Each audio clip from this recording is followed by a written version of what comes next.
আজ আঙুল চেটে ভাত খাবো, এত সুন্দর হয়েছে। বন্ধুরা, শম্পা কিচেন ইজ ভিলেজ ফুডে আপনাদেরকে স্বাগত। প্রতিদিনের মতন আবারও চলে এসেছি একটা রেসিপি নিয়ে।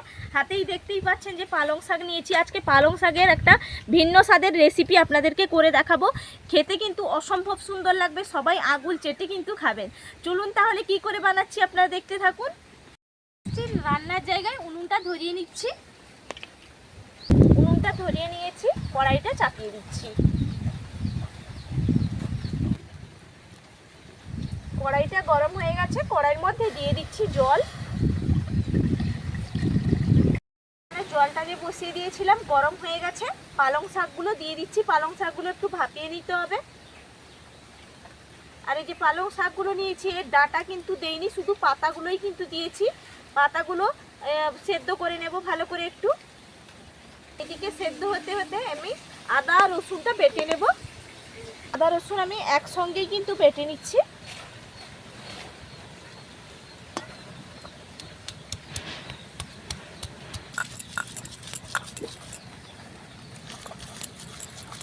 আমার বাটা হয়ে গেছে, একসঙ্গেই কিন্তু মিহিভাবে বেটে নিয়েছি, তুলে নিচ্ছি।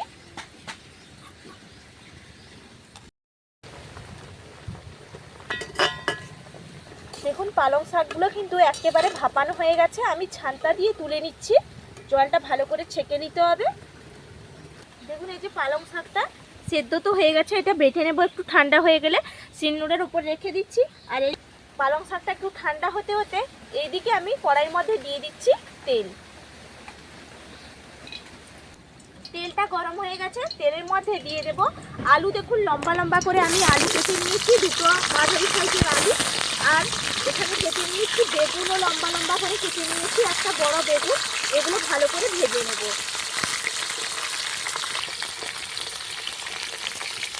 দিয়ে দিচ্ছি পরিমাণ অনুযায়ী লবণ, দিয়ে দিচ্ছি হলুদের গুঁড়ি, দিয়ে ভালো করে নাড়িয়ে নেব। আর বন্ধুরা, আজকে কি বাতাস হচ্ছে, বাইরে প্রচুর বাতাস, তার মধ্যে রান্না করছি। এইদিকে আলু আর বেগুনটা ভাজা হতে হতে আমি যে পালং শাকটা রেখেছিলাম ঠান্ডা হয়ে গেছে।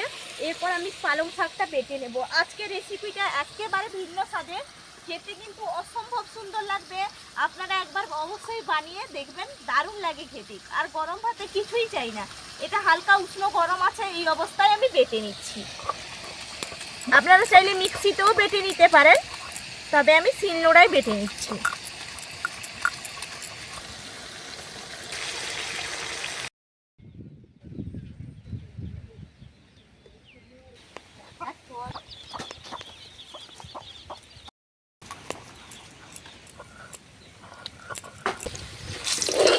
দেখুন আমার বাটা হয়ে গেছে, পালং শাকটা তুলে নিচ্ছি।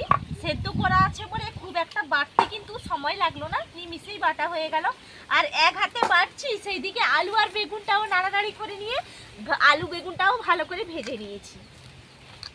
ভালো করে ভাজা হয়ে গেছে, আলুটা তুলে নিচ্ছি। বেগুনটা আগে কিন্তু তুলে নিয়েছিলাম বাটতে বাটতে। আর আলুটাও ভাজা হয়ে গেছে, খুব সুন্দরভাবে তুলে নিচ্ছি।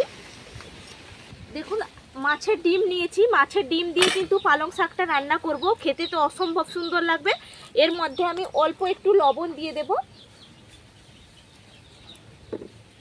দিয়ে দিচ্ছি হলুদের গুঁড়ি, দিয়ে ভালো করে একটু মাখিয়ে নেব। এর মধ্যে আর কিন্তু কোনো কিছুই দেব না। আলু ভাজা বেগুন ভাজা তেলটা থেকে গেছে, সেই তেলে মাছের ডিমগুলো আমি ভেজে নিচ্ছি।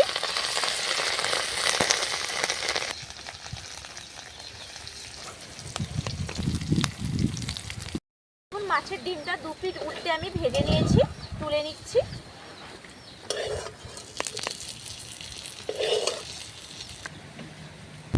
কড়াইটা ধুয়ে পরিষ্কার করে নিয়েছি, কড়াইয়ের মধ্যে দিয়ে দিচ্ছি তেল। আজকে পুরো রান্নাটা সর্ষের তেলেই করছি, আর সবজিগুলোও কিন্তু আমি সর্ষের তেলেই ভেজে নিয়েছি। তেলটা গরম হয়ে গেছে, তেলের মধ্যে দিয়ে দিচ্ছি এলাচ দানা। এলাচটা ভালো করে একটু ভেজে নিয়েছি। এরপর দিয়ে দিচ্ছি পেঁয়াজ কুচি। দেখুন পেঁয়াজটা লাল লাল করে ভেজে নিয়েছি। এরপর দিয়ে দিচ্ছি টমেটো কুচি। আর এখানে যে বেটে এনেছিলাম আদা রসুন বাটা, একসঙ্গেই ভালো করে কষিয়ে নেব। দেখুন মশলাটা কষানো হয়ে গেছে। এর মধ্যে আমি দিয়ে দিচ্ছি কাঁচা লঙ্কা চেরা, যে যেরকম ঝাল খাবেন সেই অনুযায়ী কাঁচা লঙ্কাটা দিয়ে দেবেন। আর এখানে নিয়েছি মটরশুঁটি, মটরশুঁটিটাও দিয়ে দিচ্ছি। দিয়ে মশলার সঙ্গে ভালো করে মিশিয়ে নেব, তাহলে খেতে ভালো লাগবে। একটা বাটির মধ্যে জল নিয়েছি, এই বাটির মধ্যে আমি দিয়ে দিচ্ছি হলুদের গুঁড়ি, দিয়ে দিচ্ছি জিরের গুঁড়ি, দিয়ে দিচ্ছি কাশ্মীরি লঙ্কার গুঁড়ি, দিয়ে মরিচের গুঁড়ি, ধনে গুঁড়ি, সব কিছু একসঙ্গে ভালো করে মশলা জলটা রেডি করে নিলাম, তাহলে এরকম দিলে খেতে ভালো লাগে। দেখুন এইদিকে মশলাটাও আমার কষানো হয়ে গেছে, গা থেকে তেল ছেড়ে দিয়েছে। এই সময় যে জল গুলে রাখলাম মশলাটা, এই মশলাটাও দিয়ে দিচ্ছি, যে ভালো করে একটু কষিয়ে নিচ্ছি। সব কিছু কষিয়ে নিয়েছি। এরপর যে পালং শাক সেদ্ধ করে বেটে রেখেছিলাম, পালং শাক বাটাটাও দিয়ে দিলাম মশলার সঙ্গে। এরপর ভালো করে মশলার সঙ্গে মিশিয়ে নিচ্ছি।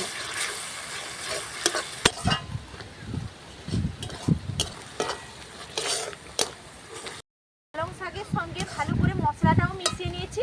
এরপর একটু দিয়ে দিচ্ছি চিনি, চিনিটা দিয়ে দিয়েছি, ভালো করে একটু মিশিয়ে নিচ্ছি। এই রান্নাটা খেতে যা অসম্ভব সুন্দর লাগবে। অবশ্যই বন্ধুরা বাড়িতে একবার ট্রাই করে দেখবেন আর কমেন্ট করে জানাবেন যে কেমন হয়েছে। দেখুন একেবারে কষানো রেডি, আর কি সুন্দর কালারটাও চলে এসছে। দেখুন আপনারা দেখেই বুঝতেই পারছেন যে কতটা সুন্দর হয়েছে। এরপর ভাজা আলুগুলো আমি দিয়ে দিচ্ছি, ভাজা আলুগুলো দিয়ে দিয়েছি। এরপর মিশিয়ে নিচ্ছি। আর বেগুনটা কিন্তু এখন দিয়ে দেবো না, তাহলে ঘেটে যাবে। ফুড এলে তারপর ফুডের মধ্যে দিয়ে দেবো। আলুর সঙ্গে মিশিয়ে নিয়েছি। এরপর পরিমাপ অনুযায়ী দিয়ে দিচ্ছি জল। এটা একটু মাখো মাখো করবো, এই জন্য খুব একটা বেশি জল দেবো না।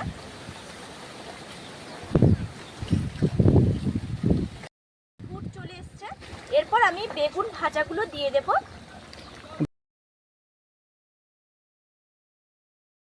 দারুণ গন্ধ উঠছে তো আজকে। আজকে কি ফাটাফাটি রান্না হয়ে গেছে? আজকে ফাটাফাটি, আর একদম আমার মন থেকে রান্নাটা করেছি। তুমি খেয়ে বলবে যে কেমন হয়েছে। খাবো তো নিশ্চয়ই। আর দেখো এই মাছের ডিম দিয়ে আজকে পালং শাক দিয়ে আলু বেগুন দিয়ে রান্নাটা করছি, কিন্তু এই রান্না আগে কোনোদিনও কোথাও খাইনি। আজকে তুমি নতুন খাবে, দেখবে পুরো আঙুল চেটে খাবে। দেখুন বন্ধুরা, এই যে মাছের ডিমগুলো যে ভেজে রেখেছিলাম, মাছের ডিমগুলো দিয়ে দিচ্ছি। 2 মিনিট মতো ফুটিয়ে আমি মাছের ডিমটার মধ্যে, তাহলে মশলাগুলোও ঢুকে যাবে, খেতে ভালো লাগবে। 2 মিনিট ফুটিয়ে নামিয়ে নেব। 2 মিনিট ফুটিয়ে নিয়েছি। নামানোর আগে আমি দিয়ে দিচ্ছি ধনেপাতা কুচি ওপর থেকে, আর দিয়ে দিচ্ছি গরম মশলা ছড়িয়ে দিচ্ছি, আর দিয়ে দেব ঘি। ঘিটাও কিন্তু অবশ্যই দেবেন, রান্নাতে খেতে তো অসম্ভব সুন্দর লাগে। আর যারা খেতে চান না তারা কিন্তু স্কিপ করে যেতেও পারেন। একবারে রেডি, আর গরম ভাতের সঙ্গে জাস্ট জমে যাবে। চলে আসো, খাবে হয়ে গেছে। যাচ্ছি। ভাত তো নিয়ে বসে পড়েছে, আর রান্নাটাও নিয়ে চলে এসেছি। তুমি দাও তাড়াতাড়ি। আরে দিচ্ছি আমি, তুলতে দেবে তো আমাকে। মাছের ডিম আছে এর সঙ্গে। আরে আজকে কি করেছো তুমি? খাও আগে, তারপরে বলবে। তুমি খাও। পালং শাক, পালং শাক, মটরশুঁটি, আলু বেগুন সব কিছু। কেমন? জাস্ট ফাটাফাটি। দারুণ তো রান্নাটা হয়েছে, অসম্ভব সুন্দর। আপনারা এইভাবে অবশ্যই বানাবেন, তারপর কমেন্ট করে বলবেন কেমন হয়েছে। দারুণ। দাঁড়াও আর একটু দেই তোমাকে। দাও, না বলবো না আজকে আর।